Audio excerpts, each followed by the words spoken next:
Hey guys and gals, Never here from Drakewing Gaming. It's Mount Twitter, the Gaming Drag. Today I'm coming back at you another Let's Play episode of Devil's Gambit. So yeah, let's go ahead and jump right back in, shall we? Alarm chain, you were up, and let's go! A brown wolf had suddenly stood up, hitting the table and pushing his chair back. He shouts at the man sitting across from him, a wolf with lighter fur, a few scars here and there and a stern gaze to match. Rage contorts his body with every word, and each carries spit and a not-so-subtle scent of alcohol. This again? I whisper. You know them? The big one is Alistair, and the one shouting is Fergus. They're... But Cadgan's words trail off when Alistair gets up and pushes his chest against Fergus's. He looks down at the smaller wolf, uttering something I don't catch. Ferguson flies into a frenzy. He's just about to pounce on the other man when Cadgan catches him by the shoulder and throws him back. I can't help but cover my mouth when he lands on his back and hits his head on the table leg. He's quick to get back on his feet, however, just a little bit wobblier than before. Cadgan! Shit! Here comes the Duke's bitch. Cadgan looks back at the taller wolf. Do you want to say that to my face? But he doesn't have time to worry about Alistair's provocation, not with Fergus watching, as if looking for an opening to attack. You know what? That's fine. I've been waiting to beat that smug expression off your face. Thinks he can give orders now because he's got some lion armor. Try it. I'll leave you looking like they just dug you out of some ditch in the valley. The silence weighs over the entire tavern. All eyes are on their bared fangs, every ridge along their snout on Fergus's grasping hands. Everything is locked in a standoff that lasts a few breaths, yet feels like hours. It is until Fergus growls, lowering his shoulders and arms as though he doesn't care anymore. Fine, whatever, it's not worth it. The Great Lake Games are a few months away. Do me a favor and spend that time training instead of getting drunk. The wolf snarls one last time before storming off. Alistair looks on with a rage akin to sizzling oil on a pan. Harmless if undisturbed, yet spiteful enough to announce its presence, and it's all directed at Cadgan, not the departing wolf. What? Have more to say? Since you're so interested in the competition, why don't you join? Or will you do the same as every year? Just stand aside and watch like you're better than us or something. I'll patrol the town, same as last year, because someone has to. Figures you'd give me that look. You don't care about anything. You could be so much more, an actual leader. Not some placid watchman on the lion's payroll, pretending to look for devils for that inbred lunatic. Hell, you could get any partner you wanted. He grabs his own crotch and raises his voice. If you only had the balls. That's none of your business. This conversation is over. Alistair clicks his tongue, and after scanning the tavern one more time, walks out. Cadgan watches him go and then returns to the table. Little by little, the murmur of the other patrons replaces the silence. Cadgan looks back at me, ears down. He almost looks pitiful. Sorry. What was that? It's the season. Everyone's on edge, and unless they let it out somehow, petty squabbles break out and turn into fights. Those two usually compete in the Great Lake Games. Most men do, but Alistair and Fergus have been taking it too far lately. They never got this bad before. Must be the stress from the expedition getting to them.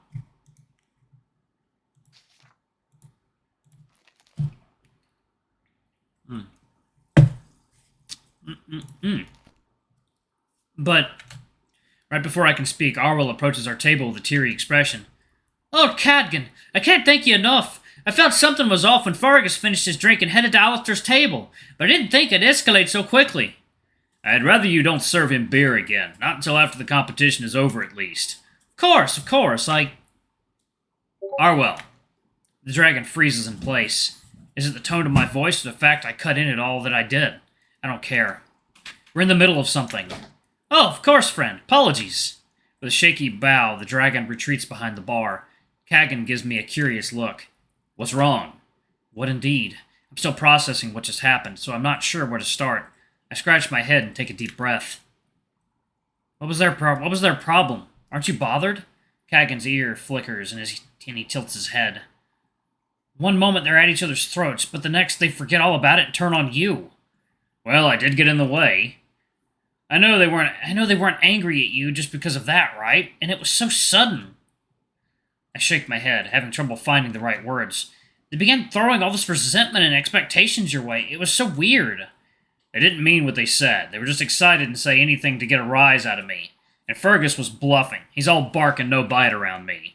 I guess it might bother them that the Duke appointed me to peacekeeper. I'm not satisfied with that answer, but Cadgan seems genuinely lost, so I drop the subject. Maybe I'm being overprotective. It's such a shame. This morning had been going so much better than the last until now. Once we quiet down, Arwell approaches us again to apologize for the previous interruption and reward Cadgan with an extra salami, as well as to make chit-chat. Friend, are you heading to the shrine today? I'm planning to after work, yes. Though I suppose it's a bit late now that I've accepted Ranskai's deal. But is it, Hector?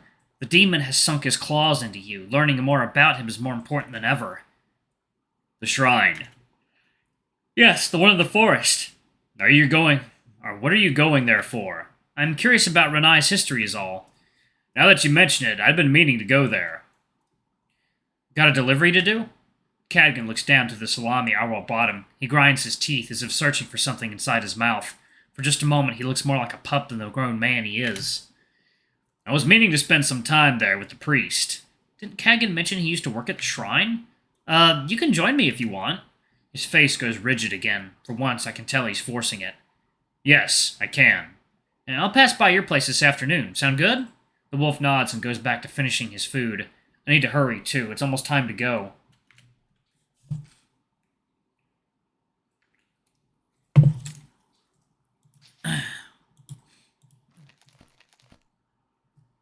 By the time I pass by Cadgan's shack, a dusk closer to blue than orange rolls over town, and the forest's birds are singing their last songs for the day. I'm worried it might be too late, but Cadgan reassures me it's all right. He's carrying a big cloth sack, smelling faintly of good, freshly butchered meat. Is that an offering to the priest? No, I was thinking of having dinner at the shrine tonight. My cooking doesn't measure up to Arwell's, but you don't mind, right? I'm curious about your cooking now, actually. We walk to the path that leads to the Duke's mansion, and from there we take a turn right into the woods. Cadgan looks distracted on the way to the shrine. Perhaps he's thinking about the priest or planning our dinner. I'm not any better. There's too much bouncing around in my head. The walk gives me a bit of peace from all the doubt and uncertainty. My senses, by one, rise to the front.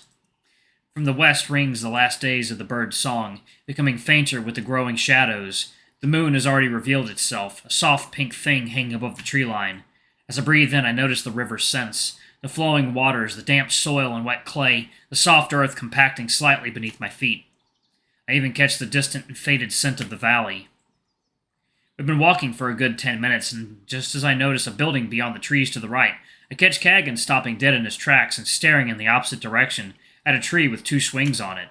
There's nothing remarkable about it. One is big enough for a child or young teen, while the other is sturdier, wider, for an adult.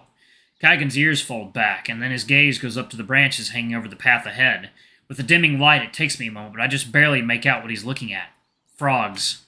A dozen or so carved wooden frogs perched above, looking down at us with little smiles, green moss growing on top of them.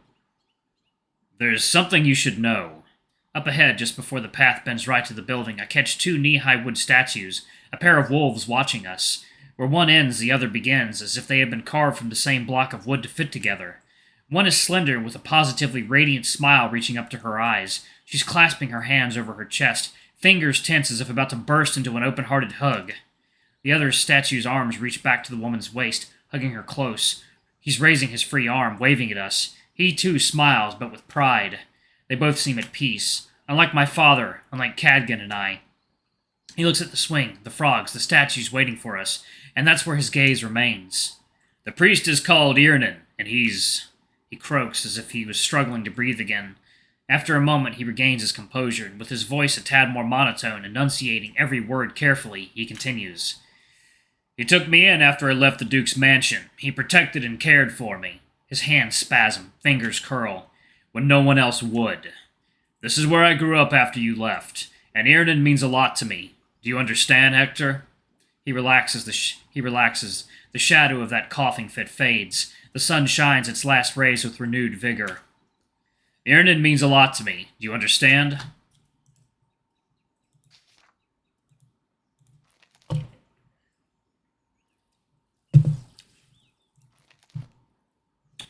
I nod as the birdsong far in the distance stops. The sun drops below the tree line and the sky darkens. Is something wrong? His voice loses the monotone edge. It's odd having you here is all. Cadgan points to the old stone building ahead. Let's go. That's the place. The shrine is a stone tower reminiscent of the ruins outside the valley, except for the fact it's mostly intact. Wooden shutters seal the windows. Charms made of feathers, sticks, and strings hang from some of them. There's a half circle of stones in front of the shrine, clutching what I can only assume used to be a woven sigil before the wind and the forest residents trampled all over it. There's a shallow hole in its center. Not too far away is a much smaller shack. It looks almost out of place. And all over the area there are more wooden carvings of wolves, but none are as big or detailed as the two we saw first. Excuse me. Cadgan goes to the door, careful not to step on the stones, and knocks 3 times with a heavy mitt of a hand. After a minute, he knocks again, 3 times in the same cadence. Could he have gone out? He must be taking a nap. After a moment, Cadgan twists the knob and the door opens. He's about to walk in when suddenly he meets resistance from the other side and notices an eye peeking at us from the gap. I don't know how old this person is. Cadgan, little snowball, my child, the darkness of my eye. It focuses on me next, and I'm taken aback. And this one, a badger. He's Hector, remember? I've told you about him. Right, you did. More times than the valley has grown teeth. The valley what? Don't worry about it. Well, what are you waiting for? Come in. We walk into a dark room with a stinging smell of burned herbs. Is it a bad time? Did we catch you in the middle of your meditation? It's never a bad time for you, my child. My prayers can wait. As the priest goes around opening the windows, light fills the chamber and reveals here and there shelves with incense, flowers organized in flasks by color, and tools such as knives, needles, and shovels. There's a work table with bowls, pestles, and some rudimentary tools I can't identify. I don't see any brewing equipment, though. On the opposite side of the door, there's an altar with burning incense, and on the wall behind it, painted in red, is that symbol again, the 2 planets. Other than that, there's a small table in the center, the kind you need to sit down on the floor to use. 2 bedrolls underneath it, a stack of books in one corner, a spear and some other stuff resting against the same wall, a pot and some firewood. The priest clears his throat and sits down at the table. Cadgan signals me to join him first. I'm grateful that Cadgan is here and with me today, because the old wolf's glare hasn't grown any less intense. In fact, it only feels as if he's dissecting me more and more. Does he have some issue with me? Hector, this is Irnit. Like I told you, he took me in after I returned from the Duke's mansion 9 years ago. Oh, okay, so he's going to have a stronger-sounding voice. I saw my apprehension and smile. His eyes narrow yet more. His lips jerk back, almost showing his fangs. Nice to meet you, sir. What should I call you? And I'm going to pause it right there, yo. Thank you all so much for watching. Don't forget to like, comment, subscribe, ring that notification bell, and check out our Patreon if you can. It always helps. Before I go, I'm going to give a quick shout-out to our lovely bronze tier patrons. Thank you all for all I do for the channel. We greatly appreciate your support. Thank you to our silver tier patron, Cade Silver, and thank you going above and beyond. It's greatly appreciated. Thanks to our 3 gold tier patrons, Zeke, Toby, and Blue Wolf Alpha. Y'all are awesome. We love you. Thank you for subbing to Ultimate Tier anyway. If y'all want to get your names in the credits, get access to all of our Not Safe for Work contents as little as $5.